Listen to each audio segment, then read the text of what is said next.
Here now with reaction, former Trump senior advisor Stephen Miller, the host of Outkick's Tomi Lahren is Fearless, Tomi Lahren, and Michigan Congressman John James. He was with President Trump in Michigan earlier today. Tomi, let me begin with you. You know, if you remember the big deal over targeted districts when Governor, then vice presidential candidate Sarah Palin talked about it. Okay, a term used by Democrats, Republicans alike. Okay, now the word bloodbath. Joe Biden uses it. Nobody cares. Donald Trump uses it. He's calling for violence. It just shows how corrupt the media is. What is your reaction to it? Well, I'll tell you this. Today, former President Donald Trump reclaimed the narrative on the word bloodbath as he repeated it in reference to Joe Biden's border bloodbath, wherein Americans and migrants alike are dying at the hands of this administration's border policies. Donald Trump won the election in 2016 on immigration. His chant of build the wall resonated with voters. It resonated with Americans because at that time we felt like we had an immigration crisis. Now flash forward to where we are now, and what we had back then looks like child's play.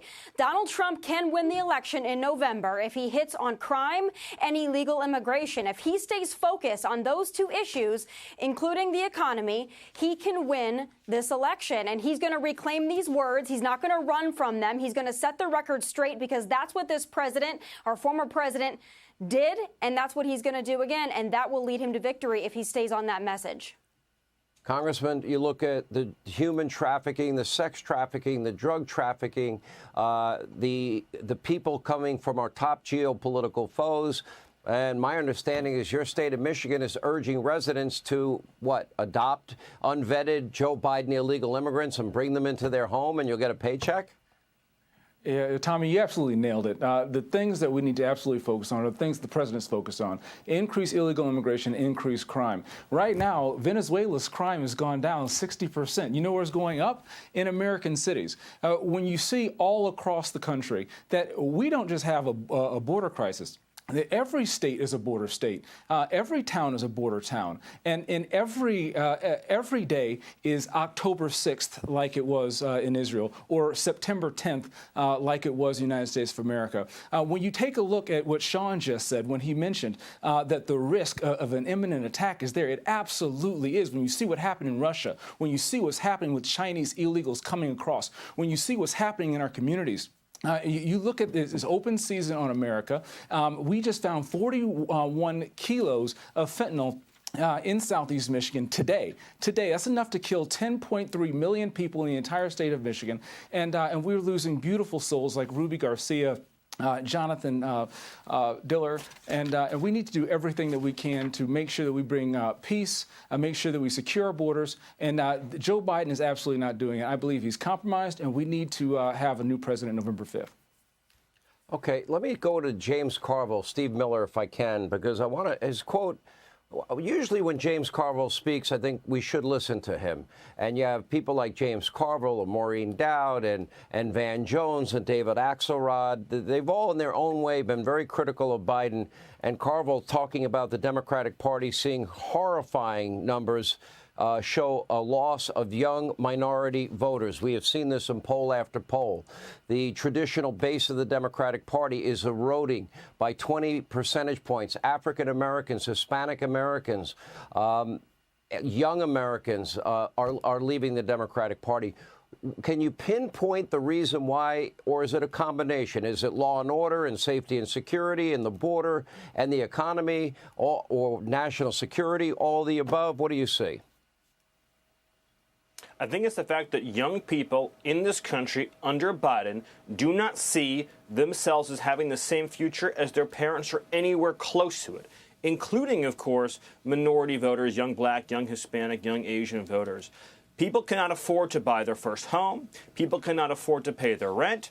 People do not have any money left over at the end of the month to save for the future. You have students who went to college, took enormous debts. They can't find a job anywhere. And then people who moved into cities, Democrat cities, thinking that they would chase some kind of dream, are living in filth. They're living in degeneracy. They're living in crime. And then they watch as illegal aliens come into this country and steal their dreams, their futures, their hopes, their safety, their security. They see young women like Laken Riley getting beaten to death, murdered in cold blood, and the alleged murderer, an illegal alien freed into this country by Joe Biden, a monster brought here by Joe Biden. That is why this president is losing minority voters and losing young voters, because they saw under President Trump 4 years of unprecedented peace, stability, and prosperity, the most secure border, the strongest border in history. And then they saw Joe Biden eradicate and steal from them, take from them all of the security, all of the peace, all of the safety they have known, and hurtle this war towards the brink of a complete and total breakdown, not just in our security here, but the brink of war breaking out amongst all the developed nations of the world. You see now we are closer to World War III than ever before. You know, when you think, Congressman, how many more rapes are going to happen in this country? How many more murders will take place in this country? How many more big drug busts are going to take place in this country?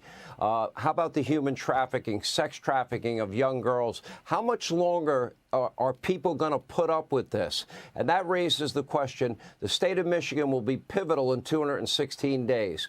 How do you see the people in Michigan in terms of their thinking about all of these issues?